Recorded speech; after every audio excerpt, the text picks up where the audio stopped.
جس طرح تم مجھ سے ایک دم فاصلے پر چلی جاتی ہو، تمہاری اس ادا پر میں تم سے ناراض بھی ہو سکتا ہوں۔ بہت پیاری لگ رہی ہو، اور مائدہ چاہے کہ تو میں یسریٰ کو چھوڑ دوں گا۔ میں نہ ازید عالم کو معاف کرنا چاہتی ہوں، نہ لوٹنا چاہتی ہوں۔ او یو شٹ اپ، زیادہ پارسا بننے کی ضرورت نہیں ہے۔ میں مائدہ کے ساتھ کیے ہر ظلم کا ازالہ کروں گا۔ موم کے رویے کو لے کر پریشان نہ ہو، کچھ دنوں تک سب ٹھیک ہو جائے گا۔ مت کہو مجھے ماں، تم نے تو اپنی مردانگی کے زوم میں میری پرورش کو بدنما داغ لگا دیا ہے۔ آپ میری چھایا ہیں، اسی طرح ازید عالم کی آنے والی اولاد کو بھی اپنے باپ کے سائے کی ضرورت ہوگی۔ میں میکے چلی جاؤں گی تو قیامت آ جائے گی۔ ہاتھ ہی تو ملانے کو بڑھایا تھا، کون سا تمہیں گلے لگا لیا تھا؟ جو حکم جانے حیات، مگر میرے دل کے دروازے تم پر بند ہو چکے ہیں۔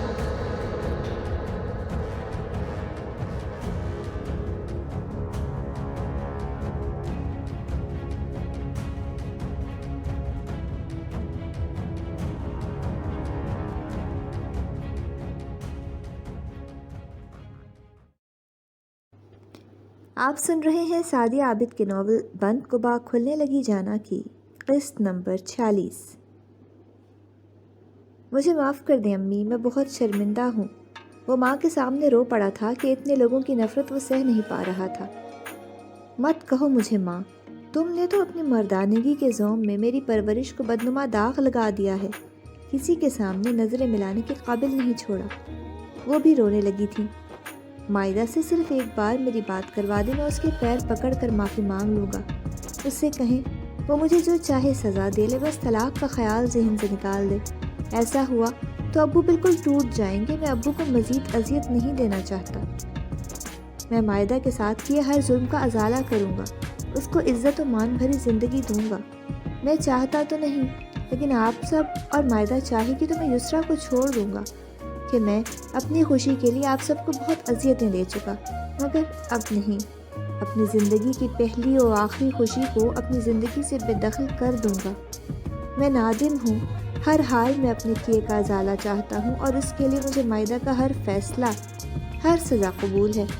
وہ روتے ہوئے کہتا، اپنی بات مکمل کر کے آنسو پوچھتا، راشدہ کو ساکت چھوڑ کر نکلتا چلا گیا تھا کہ وہ برا نہیں تھا، بس حالات ایسے ہوئے کہ وہ برا بن گیا۔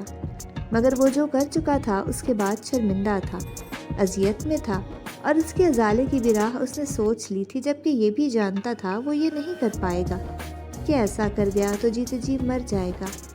یسریٰ اس کی محبت تھی، مگر وہ زندہ اب بھی کون سا تھا، تل تل مر رہا تھا، ایک ایک سے نظریں چھڑائے پھر رہا تھا، اور روز کے مرنے سے، روز کے رونے سے کہیں بہتر یہ تھا کہ ایک دفعہ ہی جان کنی کے مرحلے سے گزر جاتا، خود پر فاتحہ پڑھ کر ایک ہی دن رو لیتا۔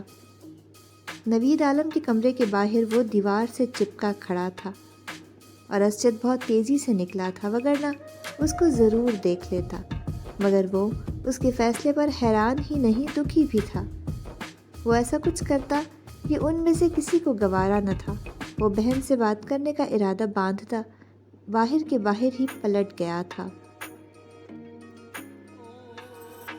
دیکھو مائدہ، ہم سب تمہارے بارے میں غلط نہیں سوچ رہے۔ زندگی میں کتنی جگہ انسان کو کمپرومائز کرنا پڑتا ہے۔ تم نے ہم سب کے خیال سے اتنا سیکریفائز کیا، تو اب تھوڑا سا کمپرومائز بھی کر لو بیٹا، یہ خوشیوں کے لیے ضروری ہے۔ ارحم نہایت نرمی سے کہہ رہا تھا، اور اس کے آنسو گرنے لگے تھے۔ مائدہ، ہم سب تم سے بہت پیار کرتے ہیں، تمہاری پریشانی سمجھ رہے ہیں، دکھ کا اندازہ ہے، اور ہم سب کی تکلیف کے احساس سے تم اور زیادہ دکھی ہو۔ تمہارے لیے تو میں اکیلا پریشان ہوں، لیکن تم تو ہم سب کے لیے پریشان ہو، اور میں تم سے فورس نہیں کر رہا، بس اتنا چاہتا ہوں کہ اپنے رویے میں لچک لاؤ۔ اسجد نے غلط کیا ہے، وہ تمہارا مجرم ہے، لیکن معاف کر دینا ہی مناسب ہے، کیونکہ سزا دینے سے کیا حاصل ہوگا؟ دکھ و تکلیفیں بڑھیں گی، رشتوں میں دوریاں آئیں گی، اور کیا تم کبھی یہ برداشت کر پاؤ گی کہ تمہاری وجہ سے کوئی ہرٹ ہو؟ وہ ناصحانہ انداز اپنائے ہوئے تھا، جس میں نرمی اور شفقت کا عنصر نمایاں تھا۔ میں جانتا ہوں کہ تم نے تو کبھی کسی چڑیا کے بچے کو بھی نقصان نہیں پہنچایا۔ اسجد نے مگر تمہارا بہت نقصان کر دیا ہے۔ اعتبار ایک دفعہ ٹوٹ جائے تو پھر نہیں کیا جاتا، لیکن وہ تمہیں اعتبار سونپنا چاہتا ہے، تمہیں اپنے ساتھ رکھنا چاہتا ہے، اور ہر غلطی کے ازالے کے لیے وہ اپنی بیوی کو چھوڑنے تک کے لیے راضی ہے۔ وہ بھیگی پلکیں اٹھا کر اسے دیکھنے لگی تھی۔ وہ کاشان عالم لوٹنا چاہتا ہے، ماموں جان سے معافی مانگ رہا ہے، اس کے لیے وہ بیوی کو طلاق دینے کو بھی راضی ہو گیا ہے۔ اب تم بتاؤ، اگر اس نے بیوی کو چھوڑ دیا تو کیا تم کبھی گلٹ سے باہر آ سکو گی؟ اس کی بیٹی اور تمہاری اولاد کا مستقبل کیا ہوگا؟ اتنے لوگوں کی زندگی خراب ہونے سے کیا یہ بہتر نہیں ہے کہ تم صرف ایک موقع اور اسجد کو دے دو، اس کو معاف کر کے بھروسہ کر لو؟ وہ اس کے یکدم کھڑے ہو جانے پر چپ ہو کر اسے دیکھنے لگا تھا۔ میں نہ اسجد عالم کو معاف کرنا چاہتی ہوں، نہ لوٹنا چاہتی ہوں۔ آپ سب کے لیے اس کڑوے زہر کو پی لوں گی، لیکن آپ لوگ یہ یاد رکھیے گا کہ اس سب میں راضی نہیں ہوں۔ وہ نکلتی چلی گئی تھی اور وہ ساکت بیٹھا رہ گیا تھا۔ اس کے ذہن میں کئی سوال سر اٹھانے لگے تھے۔ اس کا اٹل فیصلہ انہیں پریشان کر رہا تھا کہ وہ اس کی حساس نرم فطرت سے واقف تھے۔ مما پلیز، آپ کو تو مائدہ نے بتایا ہوگا نا کہ ایسی کیا بات ہے وہ کوئی گنجائش نہیں نکال پا رہی۔ آج مجھے شدت سے احساس ہوا کہ میرے سامنے نرم فطرت مائدہ نہیں بیٹھی۔ مجھے لگا کہ ہم نے مائدہ کو کھو دیا ہے۔ وہ ماں کے سامنے ہر الجھن کہہ گیا تھا۔ تم تو جانتے ہو نا کہ بات شیئر نہیں کرتی وہ، انہوں نے بمشکل کہا تھا۔ مما، آج احساس ہوا کہ کچھ نہیں، بہت کچھ غلط ہے، اس لیے ہمیں مائدہ کے فیصلے کو قبول کر لینا چاہیے۔ وہ پرسوچ انداز میں کہہ رہا تھا، اس کی آنکھوں میں ہلکی سی نمی تھی۔ مائدہ کا زرد دھواں بے تاثر چہرہ، گیلی مضطرب آنکھیں اس کے ذہن و دل میں ترازو ہو گئی تھیں۔ اندازہ ہے کہ بڑی بات ہے، اسی لیے وہ کمپرومائز کی راہ نہیں منتخب کرنا چاہتی، لیکن یہ راہ منتخب کرنا دشوار تو ہے مگر ناگزیر بھی ہے۔ اس لیے میں چاہتی ہوں کہ وہ لوٹ جائے۔ میں اس کی اور اس کی اولاد کے مستقبل سے خوفزدہ ہوں، اور کرنا اسے ہی کمپرومائز ہے، تو ہم اسے وہ راہ کیوں نہ دکھائیں جہاں اس کا نقصان کم سے کم ہو، کہ جتنا نقصان ہونا تھا ہو گیا۔ انہوں نے دونوں کی باتیں سنی تھیں، وہ اس کے جبراً راضی ہو جانے پر بھی مطمئن ہو گئی تھیں، کیونکہ وہ آگے تک کا سوچ رہی تھیں۔ آپ سن رہے ہیں سعدیہ عابد کی قلم سے لکھا ناول بند قبا کھلنے لگی جانا۔ چینل کو ابھی تک سبسکرائب نہیں کیا تو ابھی سبسکرائب کریں اور بیل نوٹیفیکیشن کو آن کر لیں تاکہ ہر نئی آنے والی قسط کا نوٹیفیکیشن آپ کو بروقت مل سکے۔ شکریہ۔ یار حنین پلیز پردے تو برابر کر دو، سورج کی تپش سیدھی میرے منہ پر پڑ رہی ہے۔ چہرے پر پڑنے والی تپش نے اس کی نیند میں خلل ڈالا تھا، اور اس نے ڈریسنگ ٹیبل کے سامنے کھڑی حنین سے کہا اور تکیہ منہ پر رکھ لیا۔ ساری لائٹس آن کرنے کے باوجود مجھے اندھیرا محسوس ہو رہا تھا، اس لیے پردے ہٹائے ہیں۔ وہ بالوں کو اٹھا کر پونی لگاتے ہوئے لاپرواہی سے بولی تھی۔ تو صبح ہی صبح تمہیں اٹھنے کی روشنی کی ضرورت کیا پڑ گئی؟ مجھے سخت نیند آ رہی ہے، لائٹس آف کر کے پردے ڈالو، مجھے روشنی بری لگ رہی ہے۔ وہ کچھ جھنجھلائے ہوئے انداز میں بولا تھا۔ یونیورسٹی جا رہی ہوں، اب اندھیرے میں تو تیار نہیں ہو سکتی نا، آپ منہ پر تکیہ رکھ کر سو جائیں۔ وہ جو اس کے لہجوں کو سمجھنے لگا تھا، اس کے لہجے میں چھپی ناراضی کو محسوس کر کے یک دم سیدھا ہوا تھا، اور اسے دیکھا تھا جو اسٹول پر بیٹھی سلپر کے سٹریپ لگا رہی تھی۔ پنک کاٹن ایمبرائڈرڈ سوٹ میں وہ نکھری لگ رہی تھی، دوپٹے سے بے نیاز سراپا اس کی آنکھیں قربت کی جوت جگا بیٹھی تھی۔ تیار ہی ہو رہی تھی نا، تو اس کے لیے ایک لائٹ آن کر لیتی۔ موتیاں تو نہیں جن رہی تھی کہ پورے کمرے کو روشنی میں نہلا کر میری نیند خراب کر دی۔ اس کے چہرے پر ناراضی سی پا کر وہ مسرور سر چھیڑتا اس تک پہنچا تھا۔ میں نے آپ کی نیند خراب نہیں کی ہے، آپ خود ہی جاگ گئے ہیں، اور میں آپ کو صرف بتا رہی ہوں اس روم کی کلر سکیمنگ چینج کروا لیں، ورنہ روزانہ ہی ایسا ہوا کرے گا۔ اور آپ نے مجھے اس بات کا الزام دیا تو مجھ سے برا کوئی نہیں ہوگا۔ وہ بیویوں کے سے انداز میں کمر پر ہاتھ جمائے کہتی اسے بہت اپنی اور دلکش لگی تھی۔ اپنی حنین پر میں اپنی جان وار سکتا ہوں، اتنی سی نیند کی قربانی تو کوئی معنی نہیں رکھتی۔ وہ مخمور لہجے میں کہتا اسے اپنے حصار میں باندھ گیا تھا، اور اس کی تو جیسے ساری تیزی اور تراری اڑن چھو ہو گئی تھی، اور اس کی جسارتوں پر وہ روحانسی ہی تو ہو گئی تھی، کیونکہ اتنے عرصے میں پہلی دفعہ ہوا تھا کہ وہ جاگ رہی تھی اور وہ سو رہا تھا۔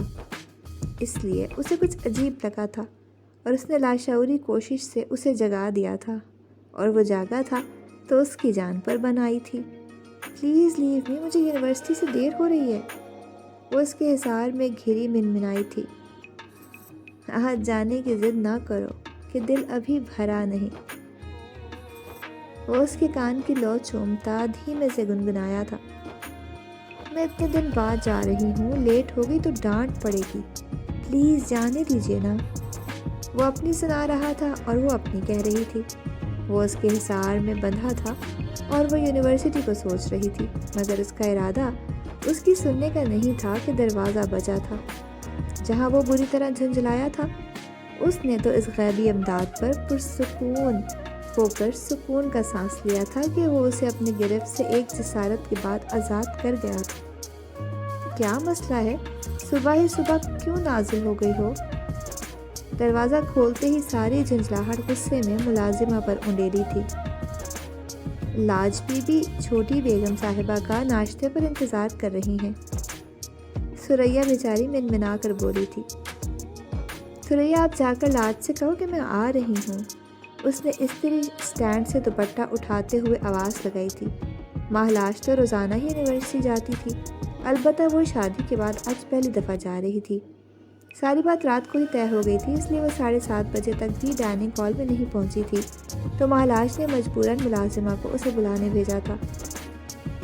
وہ اسے دوپٹہ شانوں پر سیٹ کر کے دیکھ رہا تھا۔ اس نے عادت کے مطابق آخری بار آئینے میں اپنا جائزہ لیا اور مطمئن سی پلٹی تو وہ اس کے سامنے آن کھڑا ہوا۔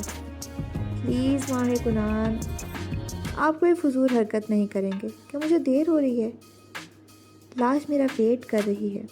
وہ اس کے یکدم سامنے آ جانے پر اسے خائف نگاہوں سے دیکھتی خفگی سے بولی تھی، اور وہ مسکرا دیا تھا۔ میری نیند خراب کرنے کی کچھ تو سزا ملے گی نا؟ وہ متبسم سا اسے گہری نظروں سے دیکھتا چھیڑ رہا تھا۔ میری توبہ جو کبھی آپ کو جگایا، اس نے بھرپور ناراضی سے کہا تھا۔ اس کی مسکراہٹ گہری ہو گئی تھی۔ مگر آپ نے اس کمرے کی کلر اسکیمنگ میں چینج نہیں کرواؤں گا کہ یار، مجھے یہی کلر اسکیمنگ پسند ہے، اور تمہیں جگانے سے منع کب کیا میں نے؟ روز اٹھایا کرو۔ اس نے آنکھ دبائی تھی، وہ سرخ پڑ گئی تھی۔ بلیک کلر آپ کو کچھ زیادہ ہی پسند نہیں ہے؟ جھنجھلا کر نروس سی بول پڑی تھی۔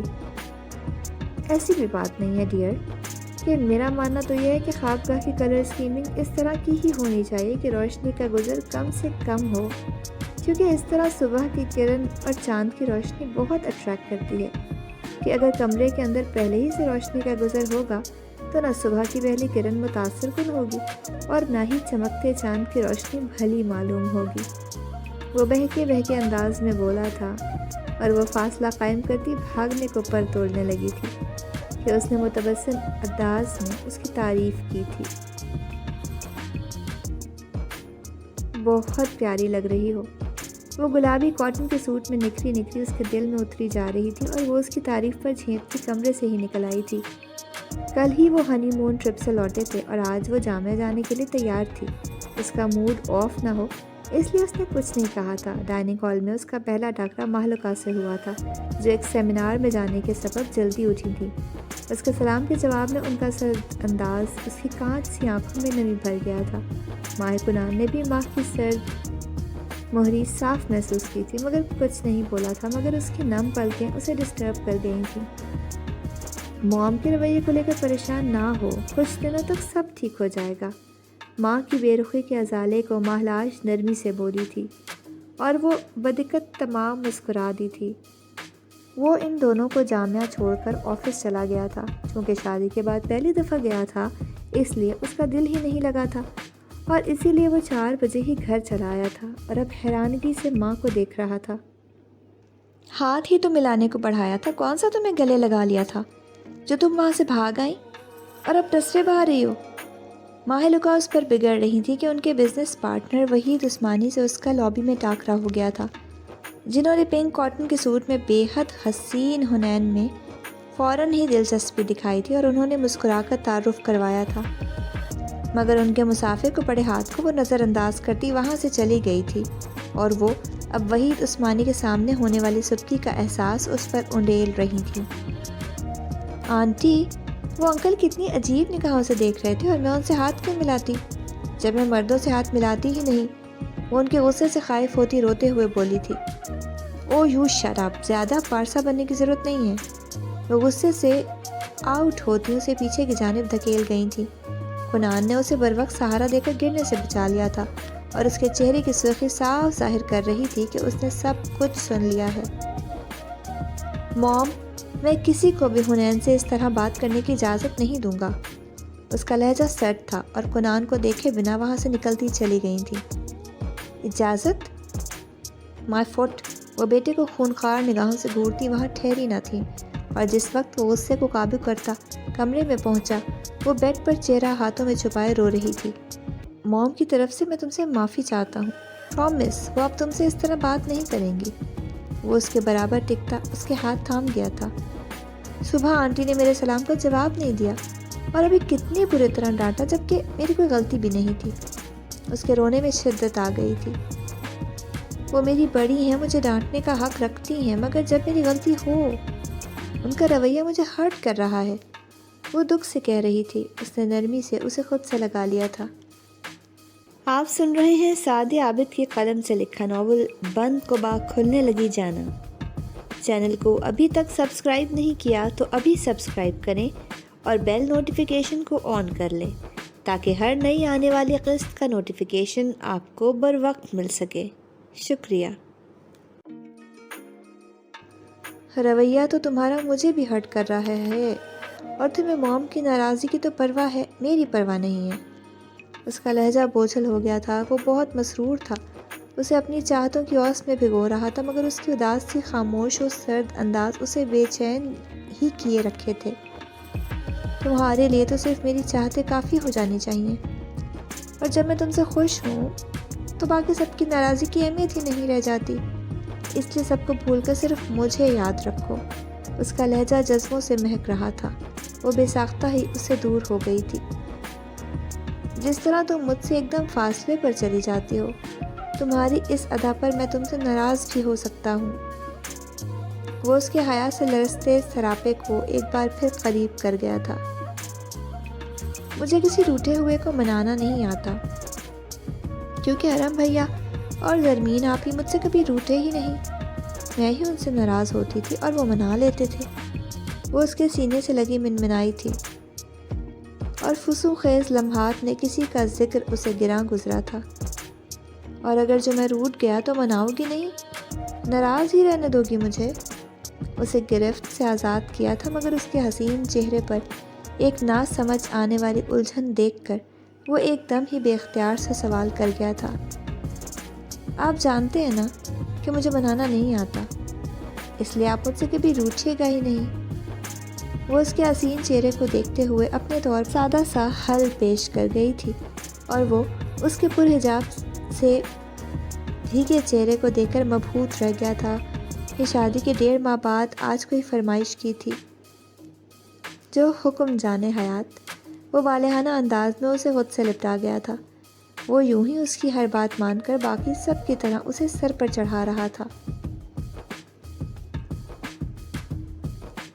مائدہ بیٹی، تم کس کے ساتھ آئی ہو؟ مائدہ کو دیکھ کر وہ دونوں ہی خوشگوار سی حیرت میں آ گئی تھی۔ مقتل گاہ تک کون چھوڑ گیا، یہ اہم نہیں ہے، مقتل گاہ تک ایک بار پھر خود سے ہی آ گئی ہوں، یہ زیادہ اہم ہے۔ وہ بے تاثر چہرے کے ساتھ بولی تھی اور ساکت کھڑی شرمندگی سے نظر چراتے نوید عالم کے سامنے آن کھڑی ہوئی تھی۔ ماموں جان، میں پہلے بھی آپ کے سہارے آئی تھی، آج بھی میرا سہارا آپ ہی ہیں کہ بیٹیاں والدین کی چھایا میں ہی سکھ پاتی ہیں۔ ان کا لرزتا ہوا ہاتھ اس کے سر پر آن ٹھہرا تھا۔ آپ میری چھایا ہیں، اسی طرح اسد عالم کی آنے والی اولاد کو بھی اپنے باپ کے سائے کی ضرورت ہوگی۔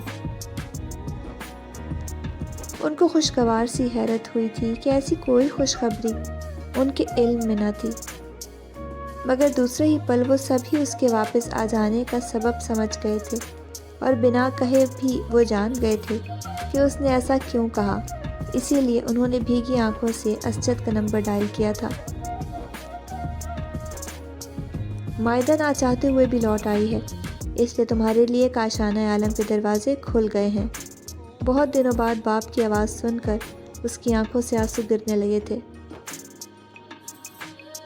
مگر میرے دل کے دروازے تم پر بند ہو چکے ہیں، اس لیے اگر صرف مائدہ اور اپنی آنے والی اولاد کے لیے لوٹنا چاہو تو لوٹ آؤ۔ انہوں نے فون بند کر دیا تھا اور وہ ہوا میں معلق رہ گیا تھا کہ خوشی کی خبر نے بھی اسے کوئی خوشی نہ دی تھی، بلکہ ضمیر پر کچھ اور بوجھ آن پڑا تھا، اور اسی بوجھ کے ساتھ اس نے آنسو پونچھ کر رخت سفر باندھ لیا تھا، کیونکہ وہ شاخ سے کٹ کر مرجھانے لگا تھا۔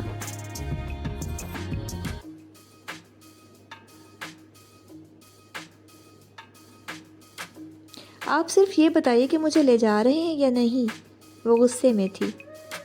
مجھے لے جانے پر اعتراض نہیں ہے، مگر تم رکو گی نہیں۔ وہ اس کے غصے سے پڑے سرخ چہرے کو دیکھ کر شوخی سے بولا تھا۔ تم سے ایک لمحے کی دوری برداشت نہیں ہوتی، کچھ آ کے پوری ایک رات گزار لوں؟ اس نے واک آؤٹ کرتی حنین کی کلائی پکڑ کر اسے اپنی طرف کھینچا تھا۔ پلیز فلمی ڈائلیگز نہ بولا کریں۔ اس کی بے باکی وہ حرکت گراں گزری تھی اور ہاتھ چھوڑ کر فاصلے پر جاتی غصے سے بول اٹھی تھی۔ اس کے لب اس کی جھنجھلاہٹ پر مسکرانے لگے تھے۔ آپ آفس بھی تو جاتے ہیں نا؟ آفس میں وقت گزر جاتا ہے، میں میکے چلی جاؤں گی تو قیامت آ جائے گی۔ اس کے انداز میں برہمی اور جھنجھلاہٹ تھی کہ اس کی سادہ فطرت اس کی شدت پسند رومانوی فطرت سے خائف رہنے لگی تھی۔ تم کہو تو آفس بھی نہ جایا کروں کہ آفس جانے کا دل کس کافر کا کرتا ہے؟ اسے دیوار سے لگا کر دائیں بائیں ہاتھ ٹکاتے ہوئے گویا اسے اپنے حصار میں مقید کر لیا تھا۔ میں نے ایسا کچھ نہیں کہا، سمجھے آپ؟ اس کے انداز پر روحان سی ہو گئی تھی۔ پھر کیا کہا تھا؟ سمجھا دو نا۔ وہ اس کی حالت سے محظوظ ہوتا نظریں اس کے چہرے پر گاڑے مسکرا رہا تھا، اور وہ اب کچھ بھی کہہ ہی نہیں سکتی تھی۔ حیا سے لب کچلنے لگی تھی کہ وہ دھیرے دھیرے اب اس سے بات کرنے لگی تھی، بحث کرنے اور فرمائش بھی کرنے لگی تھی، مگر اس کی شدتوں سے خائف ہو جاتی تھی کہ بہت چاہ کر بھی کم از کم اس کے جذبوں پر بند نہیں باندھ سکتی تھی۔ اس کا دل ماہ کنان کی جانب جھکنے لگا تھا، مگر اس کے باوجود بھی کچھ ایسا تھا جو ان کے درمیان حائل تھا، اور اسی کی تلاش میں وہ اس کی ہر جا بے جا مان لیتا تھا۔ آپ سن رہے تھے سعدی عابد کے ناول بند کو باغ کھلنے لگی جانا کی قسط نمبر 46۔ اگلی قسط کے ساتھ انشاءاللہ بہت جلد حاضر ہوں گے۔